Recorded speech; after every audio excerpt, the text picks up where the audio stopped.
करवा रही है और अब तो वो दिन दूर नहीं जब पूर्णिया में हवाई जहाज भी उतरेगी।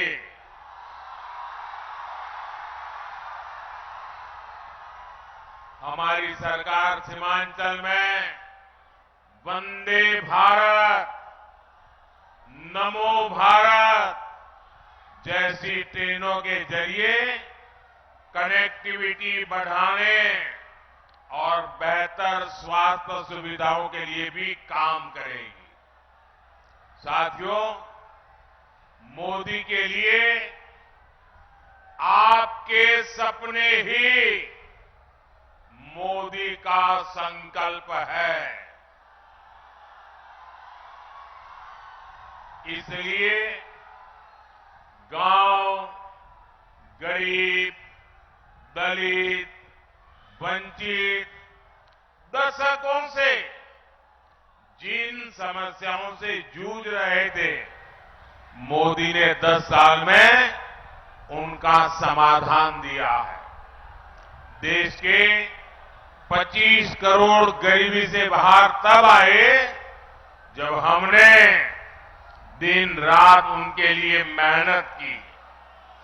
देश के 4 करोड़ गरीबों को पीएम आवास तब मिला जब आपने मोदी को सेवा करने का आशीर्वाद दिया। देश के 50 करोड़ से ज्यादा दलितों, वंचितों, गरीबों का बैंक में खाता तब खुला जब आपने मोदी को आशीर्वाद देकर के सेवा करने का मौका दिया।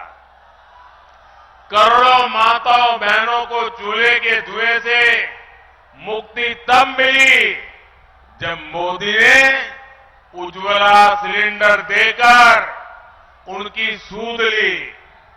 देश के 11 करोड़ परिवारों तक पहली बार पाइप से पानी तब पहुंचा जब मोदी ने हर घर जल को अपना मिशन बनाया।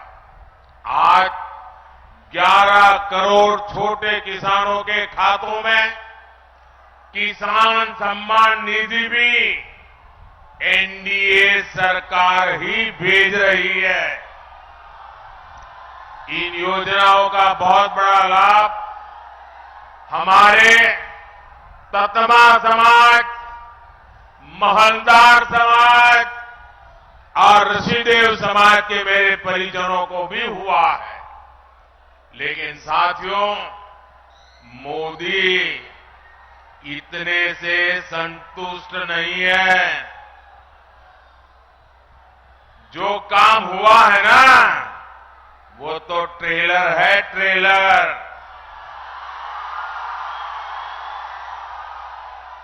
अभी हमें पूर्णिया को, सीमांचल को, बिहार को और पूरे हिंदुस्तान को बहुत आगे लेकर जाना है।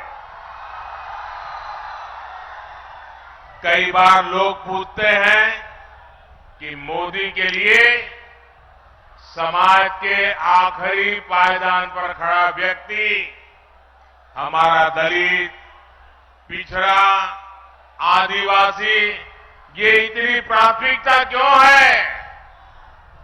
ये समाज मोदी की प्राथमिकता इसलिए है क्योंकि यही समाज सबसे ज्यादा गरीबी से प्रभावित है और मोदी गरीबी से ही निकलकर आपके बीच आया है। मोदी के ऊपर अपने इस समाज का, बाबा साहब का और उनके संविधान का बहुत बड़ा कर्ज है। इसलिए हमारी सरकार ने संविधान को एक श्रद्धा का स्थान मिले, संविधान को आस्था का स्थान मिले, संविधान के प्रति देश का प्रत्येक व्यक्ति समर्पित हो, संविधान की भावना को हर देशवासी तक पहुंचाने के लिए लगातार काम किया है। हमारी ही सरकार ने देश में संविधान दिवस मनाने की शुरुआत की। आज बाबा साहब के संविधान को सेलिब्रेट करने के लिए बच्चों के स्कूलों से लेकर सुप्रीम कोर्ट और संसद तक में कार्यक्रम किए जाते हैं। और ये वर्ष तो बहुत विशेष है। इस साल संविधान के 75 वर्ष की शुरुआत हो रही है। जैसे हमने आजादी के 75 वर्ष पर आजादी का अमृत महोत्सव मनाया, इसी तरह इस वर्ष हमें संविधान के 75 वर्ष का पर्व मनाना है। हमने तय किया है, हम देश के कोने कोने में बाबा साहब के संविधान की भावना को लेकर जाएंगे। देश की युवा पीढ़ी को देश की गौरवशाली संविधान के निर्माण की प्रक्रिया, उसके अध्याय, उसका महत्व बताएंगे। लेकिन दूसरी तरफ वो लोग हैं जिन्होंने आपातकाल में संविधान को रद्द करने, संविधान को बंधक बनाने और संविधान को तोड़ने मरोड़ने का काम किया था। हमें याद रखना है, जो लोग सत्तावर सरकार को एक परिवार की मुट्ठी में रखना चाहते हैं, संविधान उनकी आंखों में हमेशा खटकता है। इसलिए अब ये लोग संवैधानिक व्यवस्था से हुए चुनाव के नतीजों को अस्वीकार करने की धमकी देने लगे हैं। लेकिन इनके मंसूबे कामयाब न हो। संविधान दलित, पिछड़ा, आदिवासी की ताकत बना रहे, इसके लिए हमें एकजुट होकर साथ खड़े रहना है। साथियों, अगले 5 वर्षों के कामकाज के लिए बीजेपी ने अपना संकल्प पत्र जारी किया है। इस संकल्प पत्र में मोदी ने गारंटी दी है,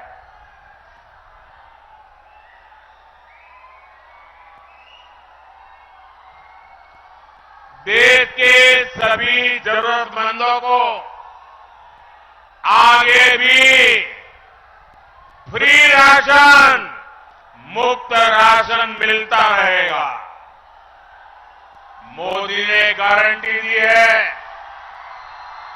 गरीब, दलित, वंचित के कल्याण से जुड़ी योजनाओं को हम हर जरूरतमंद तक लेकर जाएंगे। हमारी सरकार 3 करोड़ नए पक्के घर बनाएगी। देश में 70 साल से अधिक उम्र के सभी बुजुर्गों को मुफ्त इलाज की जिम्मेदारी भी सरकार उठाएगी। आप अपने परिवार में अपने बुजुर्गों को कह दीजिए, अब वो बीमारी को छुपाए नहीं। अगर कोई तकलीफ है तो मोदी बैठा है। ये मोदी की गारंटी है। साथियों, पिछले 10 वर्षों में एनडीए सरकार ने वो काम किए हैं जिन्हें पहले असंभव माने जाते थे। आज हर कोई कह रहा है, बड़े कामों का दम सिर्फ भाजपा के पास है, एनडीए के पास है। आपको याद होगा, पहले अड़ोस पड़ोस के देश यहां हमला करके चले जाते थे। सीमा पर हमारे जवानों की आए दिन शहादत होती थी। आप लोगों को दुख के साथ ही गुस्सा भी आता था। आपका मन करता था ना कि इन्हें घर में घुसकर मारो। मोदी ने आपकी इच्छा का पालन किया और इसका नतीजा क्या हुआ? जो देश हमें आंखें दिखाता था वो कटोरा लेकर के भटक रहा है।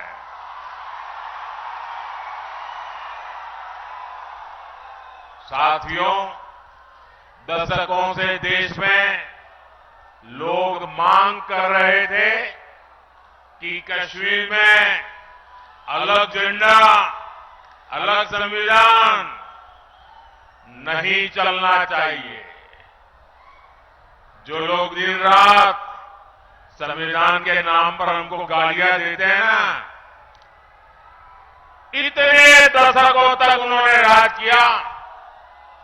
आजादी के बाद उनके हाथ में सत्ता आई, अब तक आई, लेकिन उनमें हिम्मत नहीं थी कि बाबा साहब आंबेडकर के संविधान को जम्मू कश्मीर में लागू कर पाए। बाबा साहब का संविधान वहां लागू नहीं होता था। ये मोदी है जो संविधान को समर्पित है। आज जम्मू कश्मीर में भी आन बान शान के साथ हमारा संविधान लागू हो गया। कश्मीर से आपकी इच्छा थी 370 हटनी चाहिए, तो ये घमंडिया गठबंधन वाले क्या कहते थे? ये कहते थे कि 370 हटी तो कश्मीर में आग लग जाएगी। आज आर्टिकल 370 का द एंड हो चुका है। अगर कश्मीर में नहीं, भारत को बांटने वालों के मंसूबों में जलन हो रही है, आग लगी है। साथियों, कल रामनवमी का पवित्र त्योहार भी है।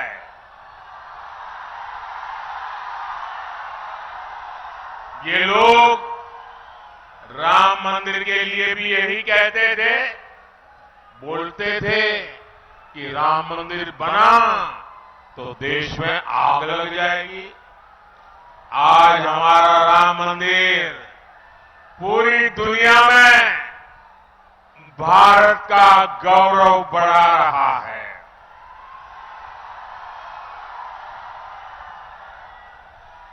अब कुंठा में घिरे ये कांग्रेस के लोग, घमंडिया गठबंधन के लोग राम मंदिर का अपमान कर रहे हैं। घमंडिया